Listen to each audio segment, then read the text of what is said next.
ओम अज्ञानतिमिरान्धस्य ज्ञानाञ्जनशलाकया चक्षुरुन्मीलितं येन तस्मै श्रीगुरवे नमः। ओम विष्णुपदाय कृष्णप्रेष्ठाय भूतले श्रीमते जयपताकास्वामिनिधे नमो आचार्यपदाय निताय कृपपदाय गौरपतादामोदाय नगरगम नमो ओम विष्णुपदाय कृष्णप्रेष्ठाय भूतले श्रीमते भक्तिवेदान्त स्वामिनिधे नमस्ते सरस्वती देवी गौरवाणी प्रचारिणे निर्विशेष शून्यवादी पाश्चात्य गुरुवे गौरचन्द्राय राधिकाय तदालय कृष्णाय कृष्णभक्ताय तद्भक्ताय সাধনা যে মাঝে পড়ুন। হরে কৃষ্ণ প্রভু প্রণাম। মরিতে চাহি না যে বলে সে কারণ মরিতে চাহি না যে বলে সে মরণকে ভয় পায়। অতএব অতএব অবশ্যই সে ভগবত বিমুখ। অবশ্য অধিকাংশ মানুষই তাই। আর সুন্দর ভবনের কথাটাও অলিক বর্ণনা।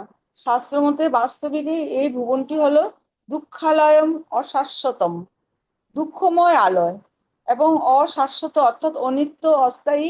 এবং পৃথিবীকে সুন্দর ও বলেন যে কবি, তিনি মানুষকে বৃথাই বিভ্রান্ত করেন, তা অবশ্যই বলতে হবে।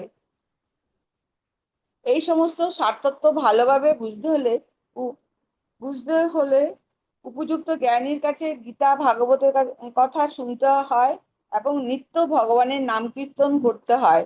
এই শিক্ষা আমাদের সমাজে পুনরুজ্জীবিত করতে হবে, নচেত হানাহানি ভেদাভেদ পৃথিবীতে কমবে না।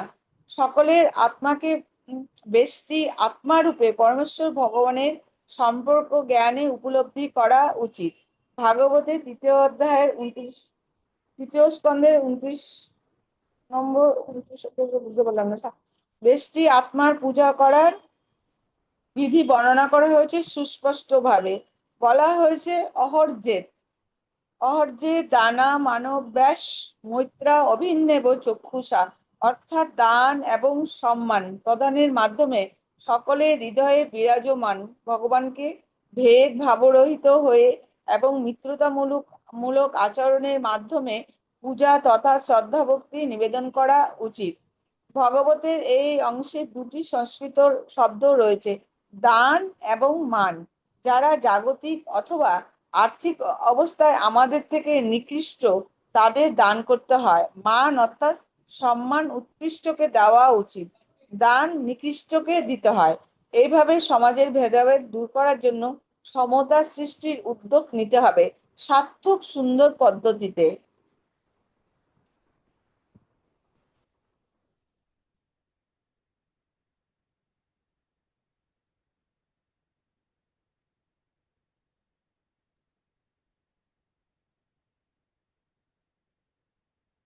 শ্রীমৎ ভক্তিচারু স্বামী মহারাজের প্রদত্ত প্রবচন।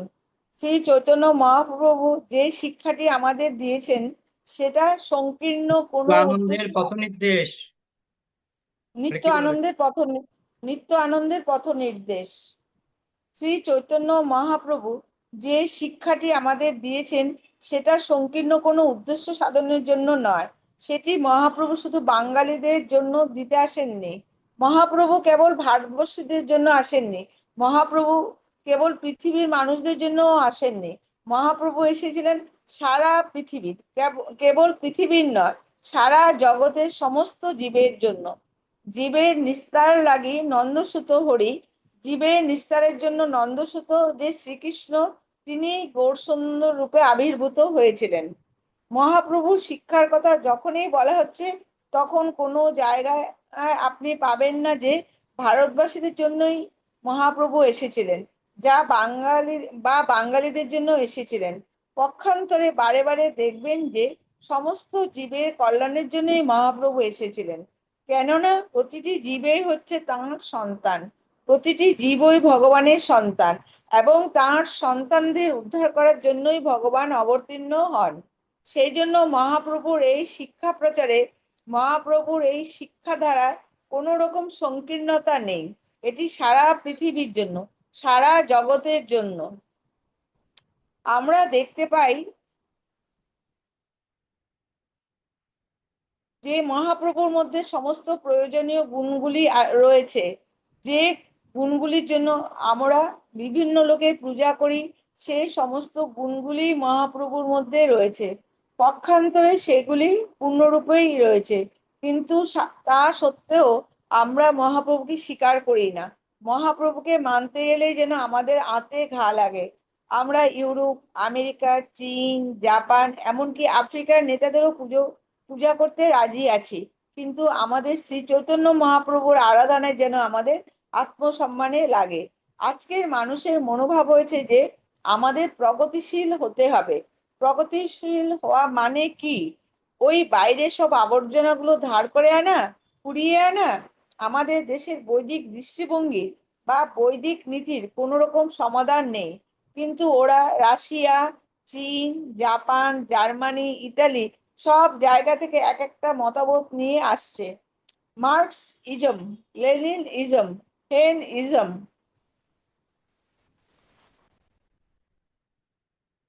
সেন ইজম, এটাকেই আমরা আমাদের প্রগতি বলে দেখাই, কিন্তু এতে আমাদের কাজ কিচ্ছু কিছু হচ্ছে না। লোকের দুঃখ দুর্দশা দিন দিন বেড়েই চলেছে, কিন্তু আজ যদি আমরা মহাপ্রভুকে গ্রহণ করতাম, তাহলে আমাদের দুঃখ দুর্দশার তখনই নিবৃত্তি হতো, এবং তাঁর যে মতবাদ আমরা গ্রহণ করতাম, সেটা সর্বকালের সর্বশ্রেষ্ঠ মতবাদ। মহাপ্রভু যে জিনিসটি দিয়ে গেছেন সেটি সর্বশ্রেষ্ঠ মতবাদ, সেটা সর্বশ্রেষ্ঠ সাম্যবাদ, সেটি সর্বশ্রেষ্ঠ নীতি, সেটি সর্বশ্রেষ্ঠ ধর্ম, সেটি এই সবকিছুর শিরোমণি। এক কথায় মহাপ্রভু যে জিনিসটি দিয়ে গেছেন সেটি সর্বশ্রেষ্ঠ বস্তু, কিন্তু আমরা এতই মূর্খ যে আমরা সেটা গ্রহণ করতে রাজি নই। তার কারণ, মূর্খ বলছি এই কারণে যে মহাপ্রভু যে কে সেটি জানবার জন্য কোনো রকম চেষ্টাই আমরা করি না। মহাপ্রভু নামে পদযাত্রা আন্দোলন বাংলায় চলছে, কিন্তু বাঙালিদের মধ্যে কতটুকুই বা সাড়া পড়েছে?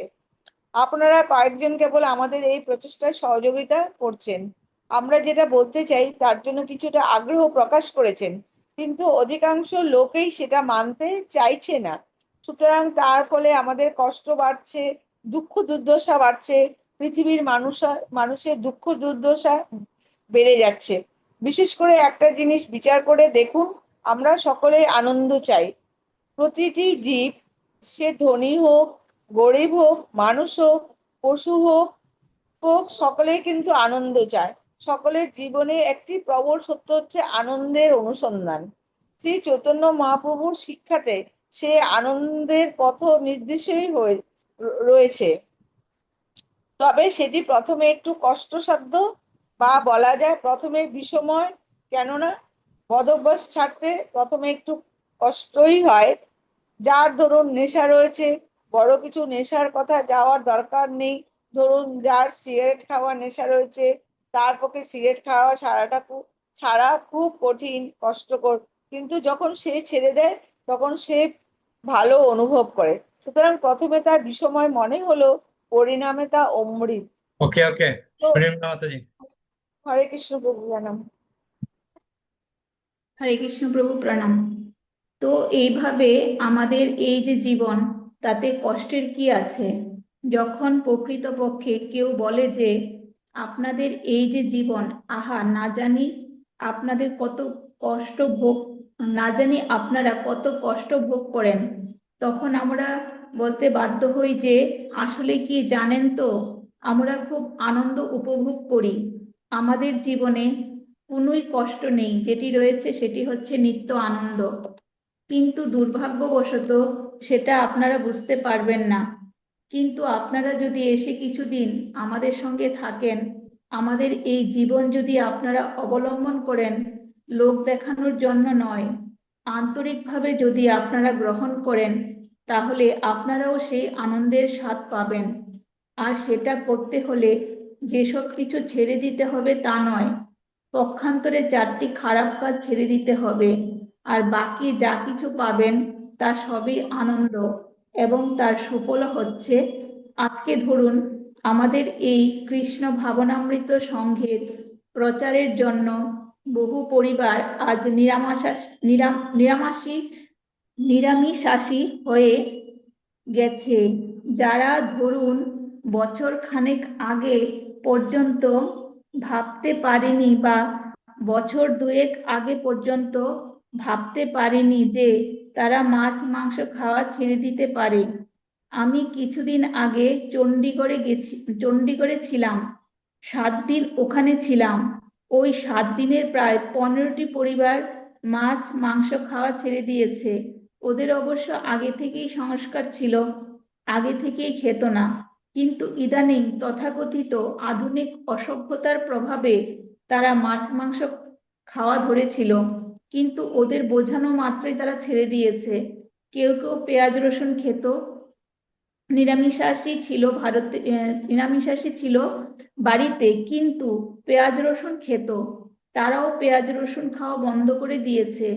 এখন পাঞ্জাবিদের পক্ষে এটা ছাড়াটা খুব একটা কঠিন নয়, কিন্তু বাঙালিদের পক্ষে ছাড়াটা খুবই কঠিন। কেননা বাঙালিরা অন্নপ্রাশনের সময় থেকেই মাছ খাওয়া শুরু করে। এতদিন ধরে এত গভীর যে সংস্কার বা কুসংস্কার, সেটাকে সংশোধন করা সহজ নয়, কিন্তু তারাও করছে, তারাও ছেড়ে দিচ্ছে। এখানে অনেকে আছেন যারা ছেড়ে দিয়েছেন। এটা কেন হচ্ছে? এর কারণ হচ্ছে তারা নিজেরাই অনুভব করছেন যে হ্যাঁ, সত্যি জিনিসটা তো আমাদের ভালো দিকেই নিয়ে যাচ্ছে। এখন দেখুন, ভালো হতে সবাই চায়। যে লোকটা মানুষ খুন করেছে সেও মনে করছে আমি এটা ভালোর জন্যই করছি। দস্যু রত্নাকর যে দস্যুবৃত্তি করত, নারদ মুনি এসে যখন তাকে বললেন যে জানো তুমি কি করছো, এর জন্য তোমার কত পাপ হচ্ছে, উত্তরে রত্নাকর বলল, পাপ কেন হবে? এটা তো আমি ভালোর জন্য করছি, আমি তো খুব ভালো কাজ করছি। ভালো কাজটা কি? না, আমি আমার পরিবার প্রতিপালনের জন্য করছি। তখন নারদ মুনি বললেন, ঠিক আছে, পরিবার প্রতিপালনের জন্য যে করছো, কিন্তু পাপের ভাগী কি তোমার পরিবার পরিজনেরা হবে? দস্যু রত্নাকর বলল, কেন হবে না? ওদের জন্য আমি যখন করছি তখন ওরা নিশ্চয়ই ভাগী হবে। তো ঠিক আছে, তুমি গিয়ে ওদের জিজ্ঞেস করে এসো। রত্নাকর যখন গেল তখন কেউই সম্মত হলো না পাপের ভাগী হতে। যখন রত্নাকর যেমন মনে করেছিল যে সে দস্যুবৃত্তি করে সকলের ভালো করছে, ভালো কাজ করছে, এখনো তেমনি গুন্ডা বদমাশেরা মনে করছে আমরা তো ভালো কাজই করছি। রাজনৈতিক খুন আজকাল দৈনিক খবরের কাগজ খুললেই দেখা যায়। এখন যারা খুন করছে তারা কিন্তু মনে করছে আমি দেশের জন্যই করছি, আমি সকলের ভালোর জন্যই করছি। এইভাবে প্রতিটি লোকই যা করছে সে মনে করে সে ভালোর জন্য করছে, কিন্তু যতক্ষণ না সে প্রকৃত ধর্মপথে অবস্থিত হচ্ছে ততক্ষণ পর্যন্ত সে কখনো ভালো কাজ করতে পারে না। যে ভগবানের ভক্ত নয় সে ভালো কাজ করবে কি করে? তার সদ্গুণ আসবে কোথা থেকে? অসৎ পথে যে চলছে তার মধ্যে সদ্গুণাবলী আসবে কোথা থেকে? ভাগবত থেকে আত্মীয়তা বোধ জাগে। শ্রীমদ্ ভাগবতের 4th স্কন্ধের 1ম অধ্যায়ে ব্রহ্মার পুত্র, মনুষ্য জাতির আদি পুরুষ, 14 মনুর অন্যতম ধর্মশাস্ত্র বক্তা স্বয়ম্ভু মনু প্রজাতির 3 কন্যা এবং তাদের বংশাবলীর বর্ণনা দেওয়া হয়েছে। সেই 3 কন্যা ছিলেন আকুতি, দেবহূতি এবং প্রসূতি। প্রথম কন্যা আকুতির 2 ভাই ছিল, তা সত্ত্বেও রাজা স্বয়ম্ভু মনু তাকে প্রজাপতি রুচির হস্তে সম্প্রদান করেছিলেন, এই শর্তে যে ওই কন্যার গর্ভে যে পুত্র সন্তান জন্মগ্রহণ করবে তাকে মনুর পুত্ররূপে মনুকে প্রত্যাপন্ন করতে হবে। স্বয়ম্ভু মনু তার পত্নী রানী শতরূপার পরামর্শক্রমে এই ব্যবস্থা করেছিলেন। ছিল ভক্তিবেদান্ত স্বামী প্রভুপাদ এই ব্যবস্থার তাৎপর্য ব্যাখ্যা প্রসঙ্গে লিখেছেন, কোনো কোনো ক্ষেত্রে পুত্রহীন মানুষ তার কন্যাকে এই শর্তে সম্প্রদান করে থাকেন যাতে তার পৌত্ররূপে ওই কন্যার গর্ভজাত পুত্রটিকে তার পুত্ররূপে গ্রহণ করে তার সম্পত্তির অধিকার দিতে পারেন। একে বলা হয় পুত্রিকা ধর্ম, অর্থাৎ ধর্মীয় যাগযজ্ঞাদি সহকারে নিজ পুত্র ছাড়াও অন্যজনের পুত্রকে গ্রহণ করা যায়। কিন্তু এখানে আমরা মনুর অসাধারণ ব্যবস্থা লক্ষ্য করছি যে তার দুই পুত্র বিদ্যমান থাকা সত্ত্বেও তিনি তার প্রথমা কন্যাকে প্রজাপতি রুচির হস্তে সম্প্রদান করেছিলেন, এই শর্তে যে তার কন্যার গর্ভজাত পুত্রটিকে তারই পুত্রস্বরূপ প্রত্যর্পণ করতে হবে। শ্রীল বিশ্বনাথ চক্রবর্তী ঠাকুর এই প্রসঙ্গে অভিমত প্রকাশ করেছেন যে রাজা মনু জানতেন পরম পুরুষোত্তম ভগবান স্বয়ং পুত্ররূপে আকুতির গর্ভে আবির্ভূত হবেন, কারণ তিনি ভগবানের কাছে অভিলাষ করেছিলেন যেন ভগবান তার পুত্র এবং পৌত্র রূপে ভগবানকে তার পুত্র এবং পৌত্র রূপে পেতে পারেন। মনু মানব জাতির আদি আইন প্রণেতা এবং তিনি স্বয়ং যেহেতু পুত্রিকা ধর্ম প্রবর্তন করেছিলেন, তাই আমরা মেনে নিতে পারি যে মানব জাতিও সেই প্রথা গ্রহণ করেছিল। তাই কারুর নিজের পুত্র থাকলেও নিজ কন্যার গর্ভে বিশেষ কোনো পুত্র লাভের অভিলাষ পূরণের উদ্দেশ্যে আপন কন্যাকে সেই শর্তে সম্প্রদান করতে পারেন। ছিল জীব গোস্বামীরও সেই অভিমত। সংস্কৃত মানব কথাটি এসেছে মনু থেকে। মনুর সন্তান সন্ততিদের নিয়েই মানবজাতি গড়ে উঠেছে। পিতার নামে বৈদিক নিয়মে পুত্রের নামকরণ হয়। মনুর পুত্রেরা মানব, দনুর পুত্রেরা দানব, দিতির পুত্রেরা দৈতী, এমনই। মানব জাতির পিতাকে সৃষ্টি করেন সৃষ্টির প্রথম জীব ব্রহ্মা তার মানস শক্তি বলে। সমস্ত মুনি ঋষি এবং দেবতাদের এইভাবে ব্রহ্মা সৃষ্টি করেছিলেন এবং চতুর্দশ মনুদেরও জীব সৃষ্টির উদ্দেশ্যে ওই একইভাবে সৃষ্টি করেছিলেন তার মানস ইচ্ছা বলে। অবশ্য পিতা ও মাতার দৈহিক মিলনের ফলে জীব সৃষ্টির প্রথম রীতি শুরু করেছিলেন স্বয়ম্ভু মনু এবং তার পত্নী শতরূপা। পিতামহ ব্রহ্মার দক্ষিণ পার্শ্ব থেকে সৃষ্টি হয়েছিলেন স্বয়ম্ভু মনু এবং ব্রহ্মার বাম পার্শ্ব থেকে মানস বলে উদ্ভূতা হন শতরূপা। তারাই মানব জাতির জন্ম দিতে শুরু করেন। প্রথমে মনু যখন শতরূপার সাথে দৈহিক মিলনের উদ্দেশ্যে এগিয়ে আসেন, তখন শতরূপা অত্যন্ত লজ্জাবোধ করেছিলেন এবং বিব্রত হয়েছিলেন। তিনি ভেবেছিলেন আমরা একই পিতার দেহ থেকে উদ্ভূত হয়েছি এবং সেই সূত্রে আমরা ভাই বোন, কিন্তু তিনি আমার সাথে দেহ মিলন করতে চাইছেন। তখন শতরূপা তার ইচ্ছা বলে নিজের দেহের রূপ পরিবর্তন করে একটি অশ্বরূপ ধারণ করেছিলেন এবং মনুর সঙ্গে সঙ্গে একটি অশ্বরূপ ধারণ করেন। এইভাবে শতরূপা ও মনু ক্রমাগত আপন আপন দেহরূপ পরিবর্তন করে দেহ মিলনের মাধ্যমে বিভিন্ন প্রজাতির সন্তান সন্ততি সৃষ্টি করেছিলেন। শতরূপা শত শত রূপ ধারণ করতে পারেন, তবে মনুর বংশধর রূপে প্রথমে মানবজাতির সৃষ্টি হয়েছিল। ইংরেজিতে ম্যান কথাটিও মনু নামের সঙ্গে সাদৃশ্য রক্ষা করেছে দেখা যায়।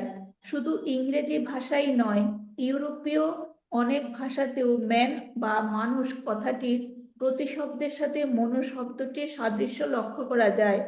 দুর্ভাগ্যের বিষয়, আজ মানুষ তার আদি জন্মসূত্রের ইতিবৃত্ত হারিয়ে ফেলেছে বলেই জানে না এবং মানে না যে তারা সকলেই প্রকৃতপক্ষে ব্রহ্মার সন্তান।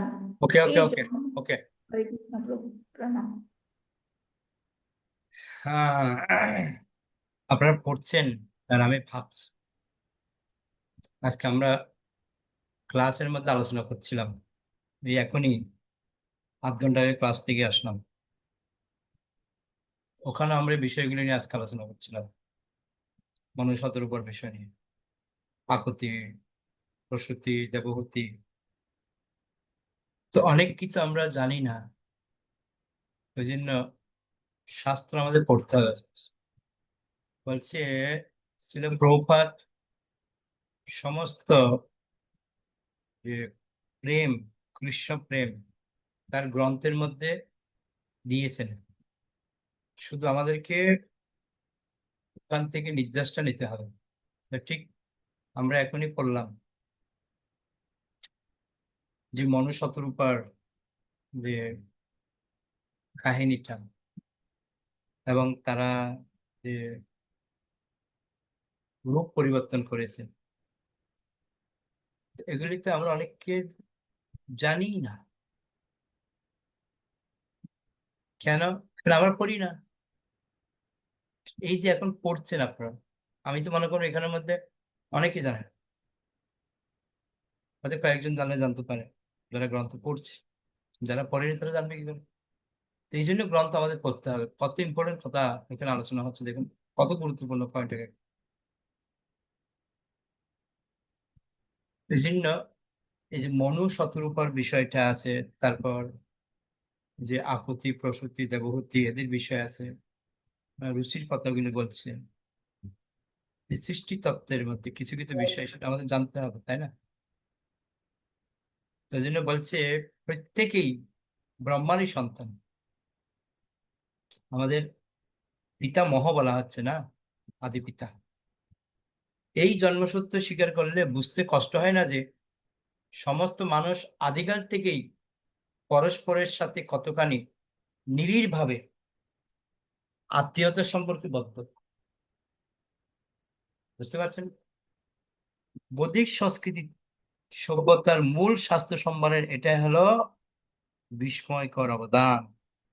কারণ এই সমস্ত ভাগবত আদি শাস্ত্রাদির মধ্যে আমরা যখন অবগাহন করি, যতই পুরাকালের ইতিবৃত্ত অনুধাবন করি, ততই এমন একটি শুদ্ধ মনোভঙ্গি গড়ে ওঠে, যাতে ক্রমশই আমরা সুস্পষ্টভাবে উপলব্ধি করতে থাকি যে আমরা প্রত্যেকেই এই গ্রহলোকের প্রতিটি জীব বাস্তবিকই পরস্পরের সাথে কতই গভীর আত্মীয়তার বন্ধনে জড়িত। এবং চরম অনুসন্ধানে আমরা আমাদের চিন্ময় সত্তার উপলব্ধি অর্জন করে বুঝতে পারি যে আমরা সকলেই চিন্ময় আত্মা। বুঝতে পারলেন? আমরা চিন্ময় আত্মা। কেননা এখানে বলা হচ্ছে আমরা প্রত্যেকেই ভগবান শ্রীকৃষ্ণেরই বিভিন্ন অংশ। তো আমি অনেকবার বলেছিলাম যে আমাদের ক্ষীরোদাক্ষে বিষ্ণুর দুটো অংশ, একটা হচ্ছে সাংস, আর একটা হচ্ছে বিভিন্ন অংশ। অংশ তো অংশ হচ্ছে কি, এই আমাদের জীবাত্মা হচ্ছে অংশ, আর সাংস কি না, পরমাত্মা হচ্ছে সাংস। তো আমাদের দেহের মধ্যে একটা জীবাত্মা একটা পরমাত্মা আছে। তো দুটো হচ্ছে আমাদের ক্ষীরোদাক্ষে বিষ্ণুরই পার্ট দুটো। তো একটা হচ্ছে সাংস আর একটা হচ্ছে বিভিন্ন অংশ। তো এভাবে এই কৃষ্ণ ভাবনার মাধ্যমে পৃথিবীতে মানব জাতির ভাবধারা চিন্ময় ঐক্য, মৈত্রী এবং সৌহার্দ্য ফিরিয়ে আনা খুবই সম্ভব। তাই আজ বিশ্বব্যাপী কৃষ্ণ ভাবনামৃত আন্দোলনের এত জয় জয়কার। সংস্কৃতে একটি প্রবাদ বাক্য খুবই জনপ্রিয়, তা হলো বসুদৈব কুটুম্বকম। আমরা কালকেও পড়েছি এই বসুদৈব কুটুম্বকম নিয়ে। বসুধা মানে এই বসুন্ধরা বা পৃথিবী, কুটুম্বকম মানে আত্মীয় স্বজন। এই পৃথিবীতে প্রতিটি জীবই পরস্পরের আত্মীয় স্বরূপ। কেবলমাত্র মানুষেরাই নয়, জীবজন্তু সকলেই তাই, আর সবাই আমাদের কুটুম্ব। কুটুম্ব মানে আত্মীয়, কারণ আমরা সকলেই একই পিতামহ ব্রহ্মা এবং তারই মানস পুত্র মনুর বংশধর। বুঝতে পারলেন? তো আমরা জানি ভগবানের মন থেকে সব সৃষ্টি হয়েছে, আর ব্রহ্মারও মানস পুত্র মনু। অবশ্যই এছাড়া আরো একটা গভীর তাৎপর্য রয়েছে। সেই গভীর তাৎপর্যটি হলো এই যে আমরা সকলেই এই দেহগুলি নয়, আমরা হলাম চিন্ময় সত্তা, এবং প্রত্যেকেই এক পরম চিন্ময় সত্তা, পরম পুরুষোত্তম ভগবানেরই সৃষ্টি। সেই বিবেচনা থেকে ও আমরা সকল জীবই পরস্পরের সাথে পরম আত্মীয়তার সম্পর্কে আবদ্ধ শাশ্বত কাল যাব। এই উপলব্ধি যতই মানুষের অন্তরে আমরা পুনরুজ্জীবিত করে তুলতে পারবো, বসুন্ধরায় শান্তি মৈত্রী ততই সহজ হবে। কিন্তু আজ কি চলেছে সভ্যতার নাম, মৈত্রীর নামে হানাহানি আর বিদ্বেষ। আমরা বলছি বসুধৈব কুটুম্বকম, বলছি না আমরা বসুধৈব কুটুম্বকম, কিন্তু বর্তমান সমাজে কি হচ্ছে? মৈত্রী, শান্তি, বন্ধুত্ব কোথায়? কারণ কি না, এটা হচ্ছে কলির প্রভাব। কলিযুগের এই বিভ্রান্তিকর পরিস্থিতি থেকে মানব সন্তান তথা সমস্ত জীবকুলকে রক্ষা করবার জন্য স্বয়ং ভগবান শ্রীকৃষ্ণ অবতীর্ণ হয়েছেন শ্রী চৈতন্য মহাপ্রভু রূপে। আমি বলছিলাম কতটা যে মহাপ্রভু আজকে কত সহজ পন্থা আমাদের দিয়েছেন। শ্রী চৈতন্য মহাপ্রভু তিনি অবতীর্ণ হয়ে আমাদের জন্য একদম শর্টকাট পন্থা দিয়ে দিয়েছেন। অন্যান্য যুগে যা কঠিন ছিল সে তুলনায় এখন কোথায়? শ্রীকৃষ্ণ চৈতন্য কলিযুগে যে সংকীর্তন আন্দোলনের প্রবর্তন করে গেছেন, তার মাধ্যমে আজ আমরা সমগ্র জগতের জীবকুলকে যথার্থ মৈত্রীভাবে উদ্বুদ্ধ করতে উদ্যোগ হয়েছে। এই সংকীর্তন আন্দোলনের সাহায্যই কলির বিভ্রান্তিকর প্রভাব দূর হয়ে যাবে, হয়ে যাবেই যাবে, গ্যারান্টি আছে। এবং সমগ্র বিশ্ব একই সূত্রে আবার গাথা হয়ে যাবে।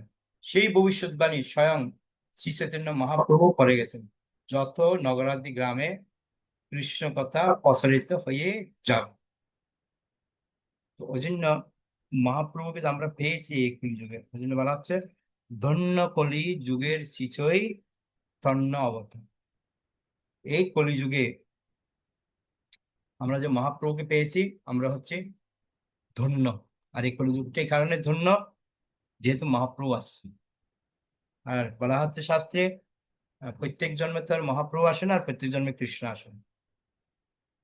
তো অষ্টবিংশতি চতুর্যুগে দাপরে কৃষ্ণ আসেন, আর কলিতে মহাপ্রভু আসেন।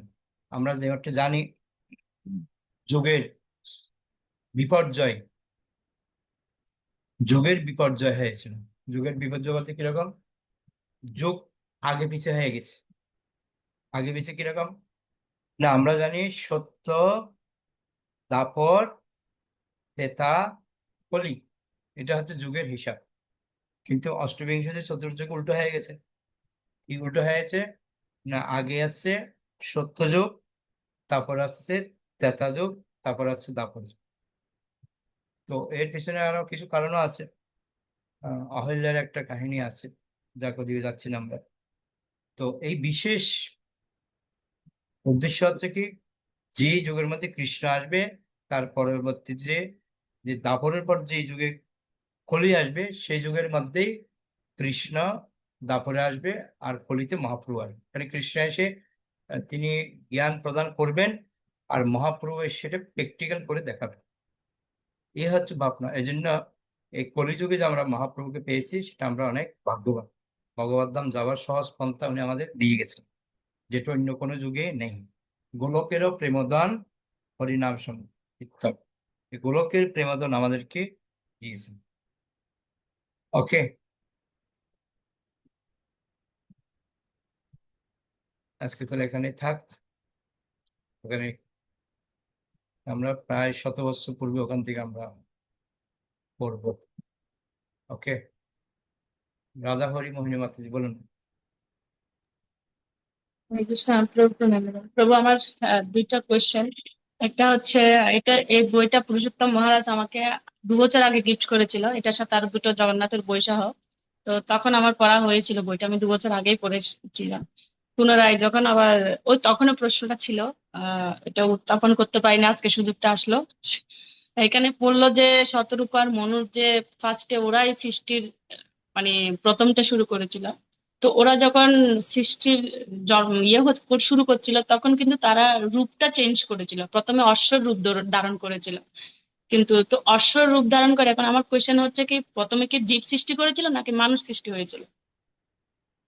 জীব বলতে মানুষের তো জীব। জীব বলতে অশ্ব থেকে তো আর মানুষ সৃষ্টি হতে পারবে না।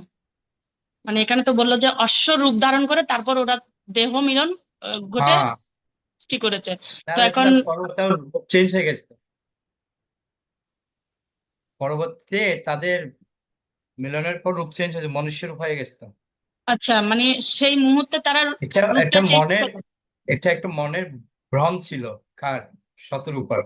শতরূপার মানে ভাই, এটা সম্পর্কে হ্যাঁ, এরা ভাই হয়। হ্যাঁ হ্যাঁ, হ্যাঁ, এই এটা জন্য আমি রূপটা চেঞ্জ করেছে। করেছি।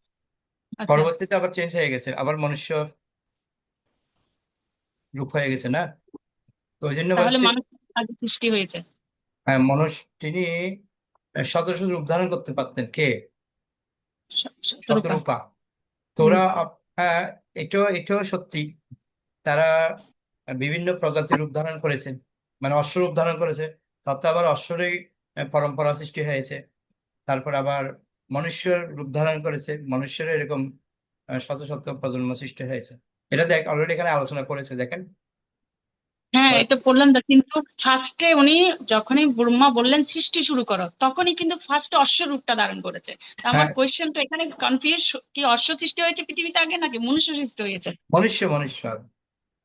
তবে উনি যখন বিভিন্ন প্রজাতির সৃষ্টির প্রয়োজন হয়েছে, তখন উনি বিভিন্ন প্রজাতির রূপ ধারণ করেছেন।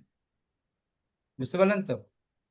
বিভিন্ন প্রজাতির রূপ ধারণ করে বিভিন্ন প্রজাতির সন্তান সন্ততি সৃষ্টি করেছে। এটা অলরেডি লিখে দিয়েছে এখানে, দেখুন। বলছে এভাবে শতরূপা ও মনু ক্রমাগত ক্রমাগত মানে বুঝছেন তো, পরপর আপন আপন দেহরূপ পরিবর্তন করে, মানে পরপর দেহরূপ পরিবর্তন করে দেহ মিলনের মাধ্যমে বিভিন্ন প্রজাতির, বুঝতে পেরেছেন? যত রকমের প্রজাতি আছে, বিভিন্ন প্রজাতির সন্তান সন্ততির সৃষ্টি করেছিলেন। এবং আরেকটা কথা হচ্ছে, মনুরূপ শতরূপা শত শত রূপ ধারণ করতে পারতেন।